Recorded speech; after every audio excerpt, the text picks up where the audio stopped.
dystopia, datopia, myopia, europia, diplopia, double vision. Thank you, Rhyming Dictionary.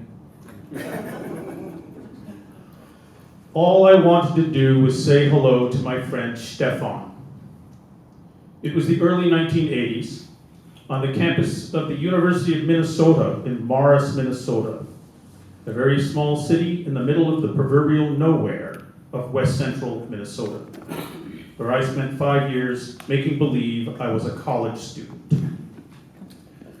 I was in the student union building one morning, and having purchased a cup of coffee, making my way to my morning class, and there be Stefan Grosseblei, German, former high school exchange student who had returned to Minnesota for college.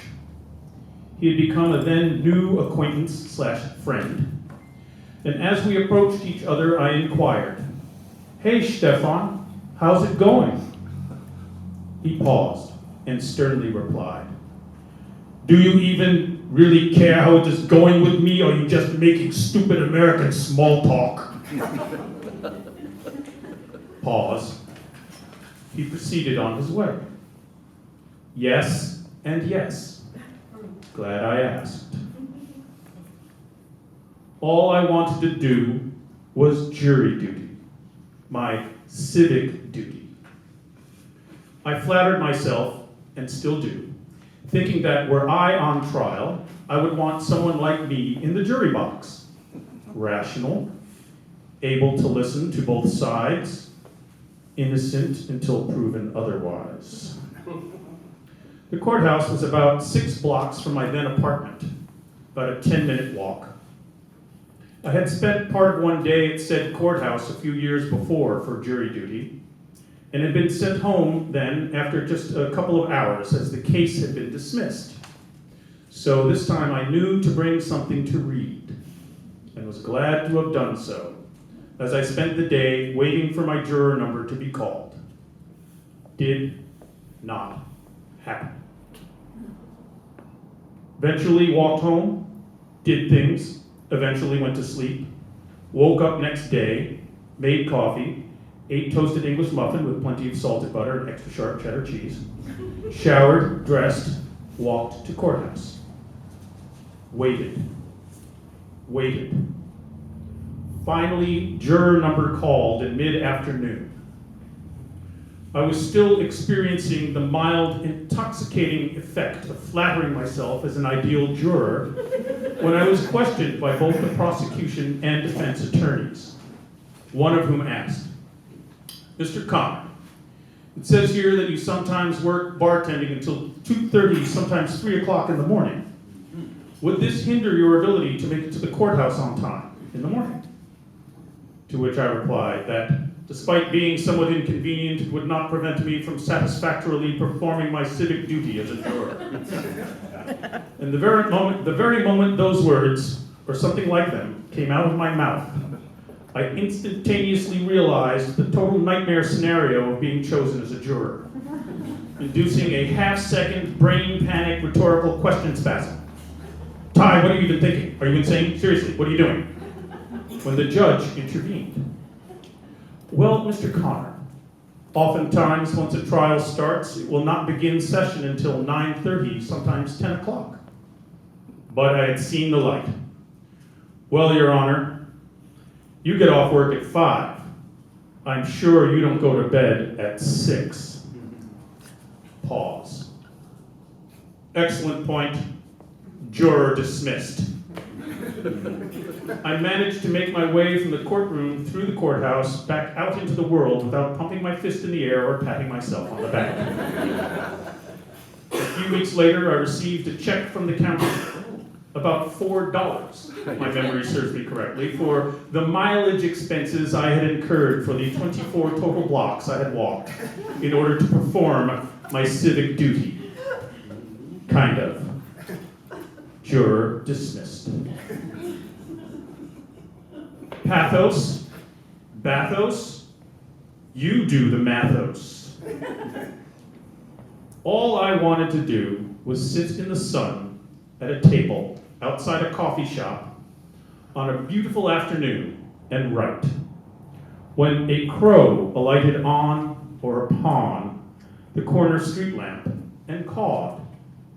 One long caw, then another, then 3 caws, pause, then 3 more, pause, a few more, then nothing for a moment as it flew from the street lamp to a wire over my head and cawed again, 4 times, 3 times, recawing again and again, a cacophony.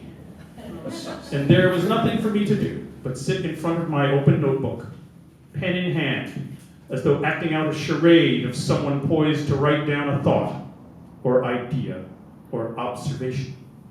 And so I sat, pen in hand, frozen by the realization that the crow had more to say than I. Or is it me? Of course, the crow had the advantage of a singularity of purpose. And although I know they make other sounds, perhaps, I thought, I could follow its lead and simply write the same word over and over again. But what word would it be? One word, or another word, or the best of all possible words? Confounded by the crow and its raucous rictus, I wrote this.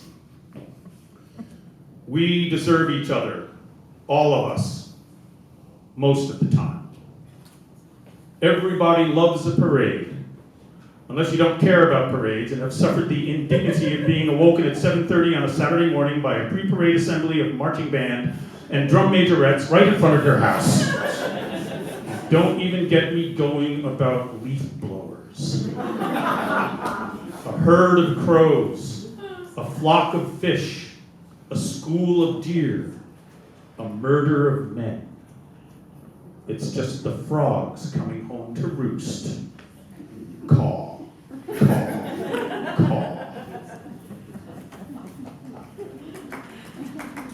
All I wanted to do was meet up with my friend Maura in the city, that being New York City. Back in Jersey, visiting family. And as per Maura's suggestion, we were to rendezvous in the Village, that being Greenwich Village, at a record store. Revolution Records.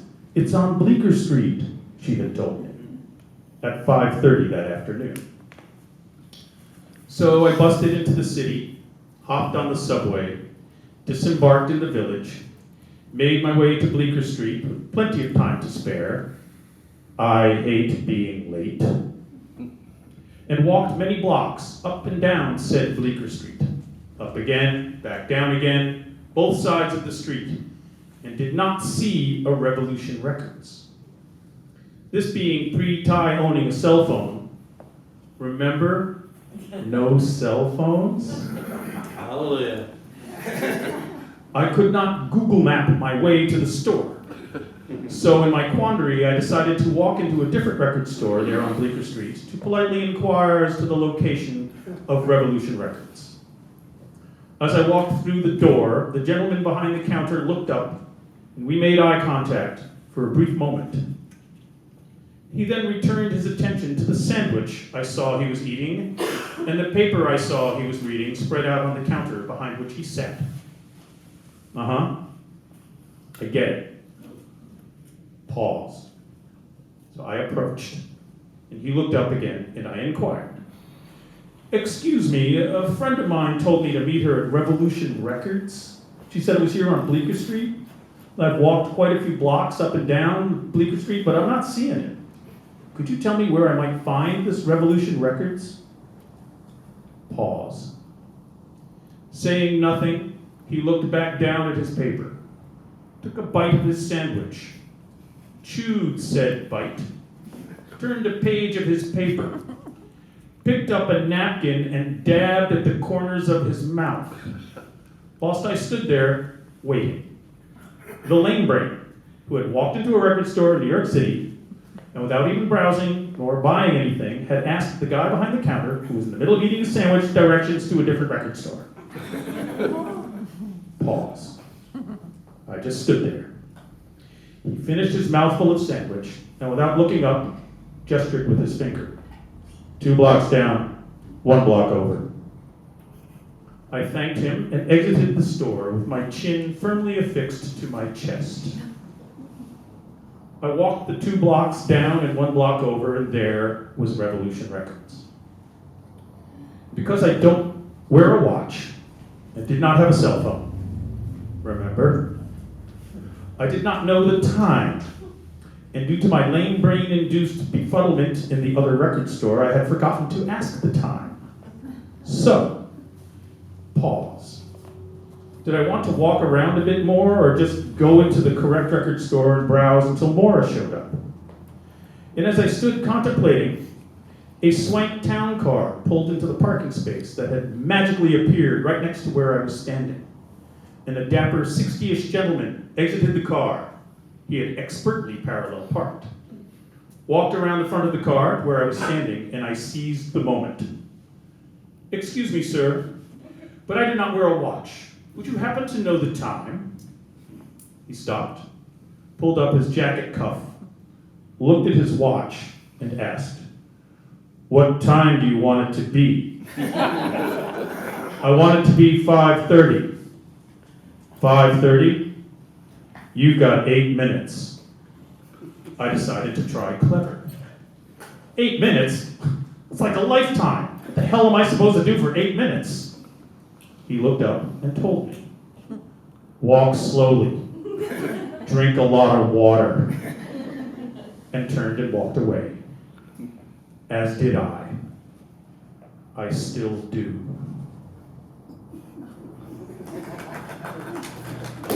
All I wanted to do was show off the awesome video I had taken with my cell phone of my newfound red squirrel friend climbing up my leg to take the peanut I held out for it between my thumb and forefinger. I had already acquainted myself with a few scrub jays and a number of crows in my new neighborhood, for whenever I perambulate or ride my bicycle or sit outside, I make sure to have an ample supply of Signature Farms roasted unsalted peanuts on my person. I have since formed such a good rapport with one scrub jay that Jay will land on the table at which I sit in my yard, hop over, and take the peanut from my fingers. At my previous apartment, there was one jay that had become so accustomed to being provided with her daily peanut that he would land on the windowsill and knock on the window. Seriously. Jay would also come into the apartment in search of peanuts if I left the window or porch door open. Seriously. Corvidae, corvids, crows, jays, magpies, ravens, nutcrackers have no sexual dimorphism. That's how advanced they are. And they're really smart. They can tell which of them is a he or a she, but we cannot, which in my humble opinion is a degree of evolutionary advancement that humankind can only hope to someday achieve. And that's how it should be, because it's certainly none of our damn business. It's theirs. But I digress. My squirrel friend and I had first, quote, hooked up, quote, on a sunny afternoon as I sat at my backyard table, sipping tea and reading, when Squirrel appeared, started crossing the lawn in its squirrelish fits and starts, stopping, standing with its front paws feet against its chest, scooting this way, that way, stopping, standing again, making eye contact, off and on, nervously twitching its tail, then making its way directly underneath my propped up chair, and then sitting right down, right there on the ground, right next to me. So I took a peanut, dropped it in front of the squirrel, who sniffed it, took it in its mouth, adjusted it with its paw feet, took it across the yard to eat. A few moments later, it returned, climbed up onto my lady cruiser bike, Victoria, parked a few feet away, and perched on the handlebars in front basket. Squirrel sat, perfectly content, the tail, of course, occasionally twitching. I decided to attempt to coax Squirrel back over with a dare. I made some maybe this will work squeaky sounds with my lips and waved another peanut, both of which caught Squirrel's attention, tempting Squirrel to climb down from Victoria and reapproach me. I had my phone camera all ready to go as Squirrel, with tail a-twitching, climbed up my pants leg and took the proffered peanut in its mouth and scurried back down and away.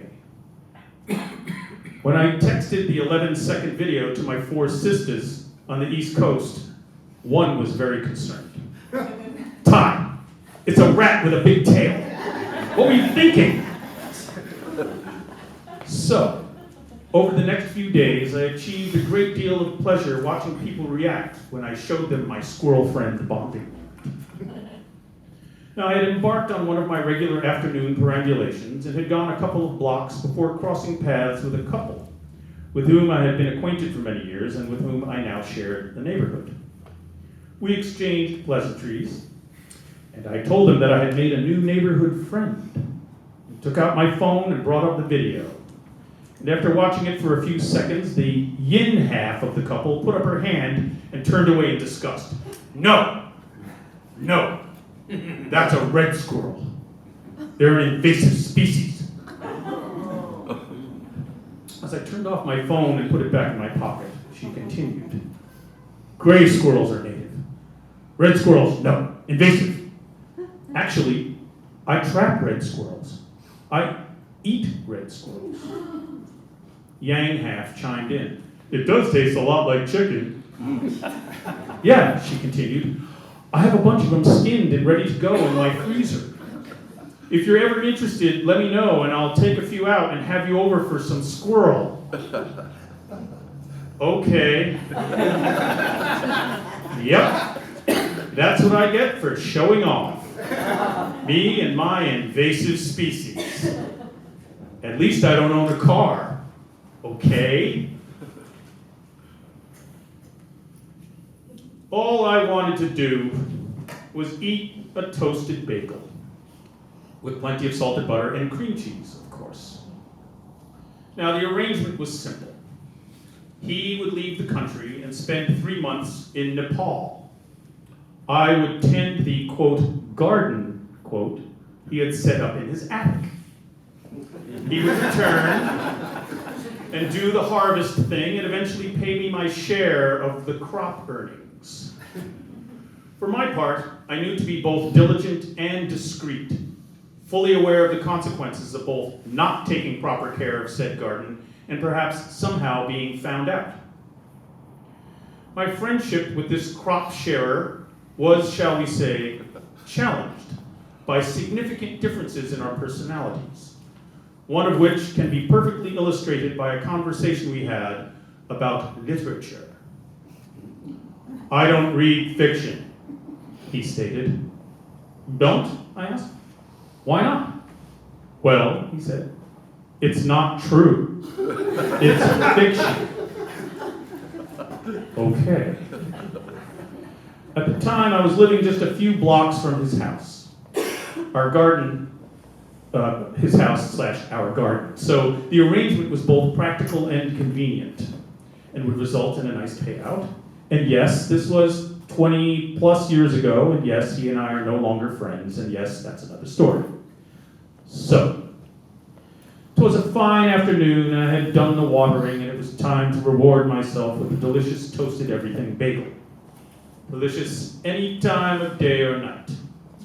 Bagels being one of the few items I kept on hand to eat, as, yes, I lived very close by, and never used his kitchen for cooking anything. I would make coffee, occasionally toast a bagel, and kept ice cream in the freezer, period.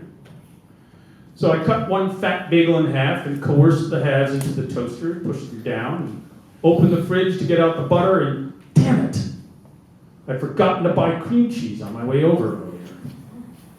So being only a couple of blocks from the Red Barn grocery, I left the house to get said cream cheese. And I only walked a short way before realizing that yes, I had forgotten my wallet. So I turned around, and upon entering the house, saw the bagel in flames, stuck in the toaster under the kitchen cabinets. And I ran in and pushed the toaster out from under the just being scorched cabinets and dumped the flaming bagels into the sink, dousing them with water. Had there been a smoke alarm, it would have been celebrating. I eventually sanded and painted the scorched cabinet to eliminate any evidence of this pathetic and potentially life-changing event. Really. Leaving the too fat bagel jammed into the toaster I'd left directly underneath the cabinet? Really, really, really stupid. Forgetting my wallet? Genius.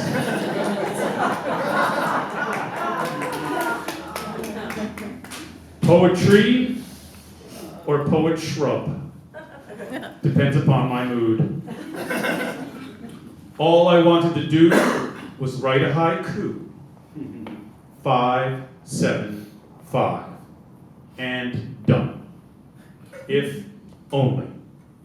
No luck. Lots of sitting and staring off. Words written down and crossed out. Ergo, no haiku. But one taiku. Always reflecting. Minding my own damn business. That's me. Your mirror.